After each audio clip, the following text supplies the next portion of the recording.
Election जब मैं कराऊंगा तब होंगे। साबिक सदर आसिफ अली जरदारी कहते हैं कारकुन सब्र करें, वो फल मिलेगा जिसका आपको अंदाजा नहीं।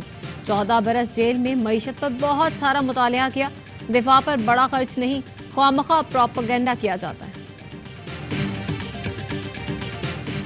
तवानाई की बचत के लिए दुकानें और तिजाराती मराकज़ रात 8 बजे बंद करने का फैसला। वजीर मनसूबाबंदी एहसन इकबाल कहते हैं मईशत के लिए तेल पर इन्हिसार कम करना होगा।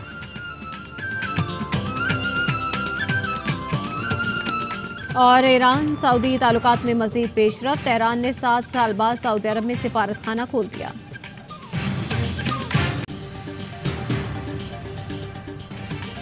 कल चेयरमैन पीटीआई से मिलकर सियासी सूरत हाल पर बात करूंगा। शाह महमूद कुरैशी की अडियाला जेल से रिहाई के बाद मीडिया से गुफ्तगू। कहा कैद तन्हाई में 1 महीना गुजारा, चीजों का जायजा लेने का वक्त मिला। इंसाफ का झंडा मेरे हाथ में है, हजारों लोगों की रिहाई के लिए काम करेंगे। जिना हाउस जलाओ घेराव केस में डॉक्टर यास्मीन राशिद की बरियत को पंजाब हुकूमत ने चैलेंज कर दिया। डेप्यूटी प्रोसिक्यूटर जनरल के तवस्सुत से लाहौर हाई कोर्ट में दरख्वास्त दायर। अपील में मौक़िफ़ अपनाया कि यास्मीन राशिद ने जिना हाउस पर हमला करने वालों की रैली की क़यादत की। अदालत ने सबूत होने के बावजूद तमाम हकायक नजरअंदाज करके डॉक्टर यास्मीन राशिद को बरी किया। हाई कोर्ट यास्मीन राशिद को मुकदमे से बरी करने का फैसला कल अदम करार दे। एग्जेक्टिव सुप्रीम कोर्ट के इख्तियारात में मुदाखलत न करे। सुप्रीम कोर्ट ने ऑडियो लीक्स इंक्वायरी कमीशन को काम से रोकने के हुक्म में इम्तना में तौसीह कर दी। चीफ जस्टिस ने रिमार्क्स दिए, ये ऑडियोज किसने प्लान की हैं? क्या हुकूमत ने ये मालूम करने की कोशिश की कि ऑडियोज कहां और कैसे रिकॉर्ड हो रही हैं? वाह, क्या खूबसूरत तरीका है। और अदलिया के साथ क्या इंसाफ किया है। पहले ऑडियोज पर जजेस की तस्दीक की, फिर कहा ऑडियोज के सच्चे होने की तहकीक करा लेते हैं। मीडिया और पैमरा से जवाब मांगेंगे कि जजेस पर इल्जामात की तशहीद कैसे की गई। चीफ जस्टिस को इल्म में लाए बगैर कमीशन बना दिया गया। मफरूजे की बुनियाद पर चीफ जस्टिस का चार्ज कोई और इस्तेमाल नहीं कर सकता। मफादात का टकराव हो भी तो चीफ जस्टिस ऑफिस ही फैसला करेगा, क्योंकि ये आईनी ओहदा है।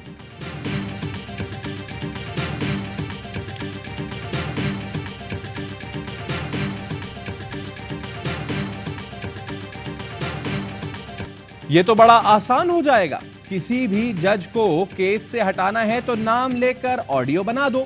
वजीर दाखिला इन ऑडियोज पर प्रेस कॉन्फ्रेंस कर चुके। सुप्रीम कोर्ट में समाअत के दौरान जस्टिस मुनीब अख्तर के रिमार्क्स। अटॉर्नी जनरल ने कहा काबीना के अलावा किसी वजीर का जाती बयान हुकूमत का बयान नहीं, जिस पर जस्टिस मुनीब अख्तर ने कहा प्रेस कॉन्फ्रेंस में कुछ ऑडियोज चलाई गईं।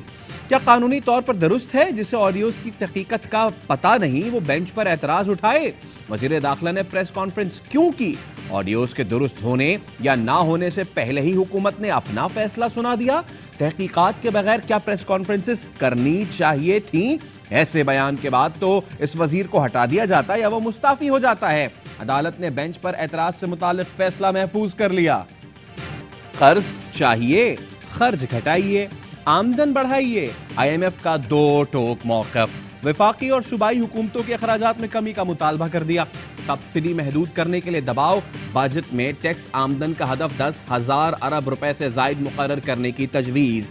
पाकिस्तान ने IMF को मुज़ाकरात आगे बढ़ाने के लिए राजी कर लिया। IMF ने 9वीं और 10वें जायजे को यकजा करने का इंदिया दे दिया। ज़राए के मुताबिक वर्चुअल मुज़ाकरात में फरीक़ैन के दरमियान कोई बड़ी पेशरफ्त न हो सकी। तवानाई की बचत के लिए दुकानें रात 8 बजे बंद करने का फैसला। वजीर मनसूबाबंदी एहसन इकबाल की कौमी इक़्तिसादी कौंसिल के इजलास के बाद ब्रीफिंग। कहा मईशत के लिए तेल पर इन्हिसार कम करना होगा। आइंदा 10 साल एक्सपोर्ट बढ़ाने के अहदाफ हासिल करना होंगे। कौमी बजट 3000 अरब से तजावुज कर जाएगा। कौमी इक़्तिसादी कौंसिल ने 2709 अरब रुपए तरक्याती बजट की मंजूरी दे दी। विफाक आइंदा माली साल तरक्याती मंसूबों पर 950 अरब रुपए खर्च करेगा। पब्लिक प्राइवेट पार्टनरशिप के तहत 200 अरब के मंसूबे शुरू होंगे। सूबे तरक्याती मंसूबों पर 1559 अरब रुपए खर्च करेंगे। वजीर आजम ने गरीब तबकात के लिए सब्सिडी जारी रखने की भी मंजूरी दे दी। आइंदा बजट में 1300 अरब रुपए से जायद की सब्सिडी देने की तजवीज़। वजीर आजम की हिदायत पर बजट से पहले अवाम को खुसूसी रिलीफ। मुल्क भर के यूटिलिटी स्टोर्स पर सब्सिडाइज्ड घी की कीमतों में 80 रुपए फी किलो कमी कर दी गई। सब्सिडाइज्ड घी 410 रुपए फी किलो के हिसाब से मिलेगा। जबकि BISP के तहत रजिस्टर्ड सार्फिन के लिए घी 300 रुपए फी किलो में फराहम किया जाएगा।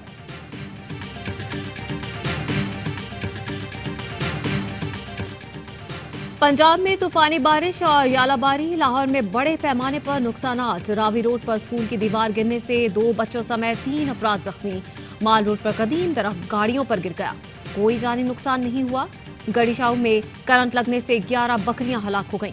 मुल्तान, दुनियापुर और टब्बा सुल्तानपुर में मूसलाधार बारिश से नशेबी इलाके ज़ेरे आब आ गए। महकमा मौसमियात के मुताबिक बुहिरा अरब में तूफान का खदशा है। तूफान शिमाल मगरिब की समत बढ़ेगा।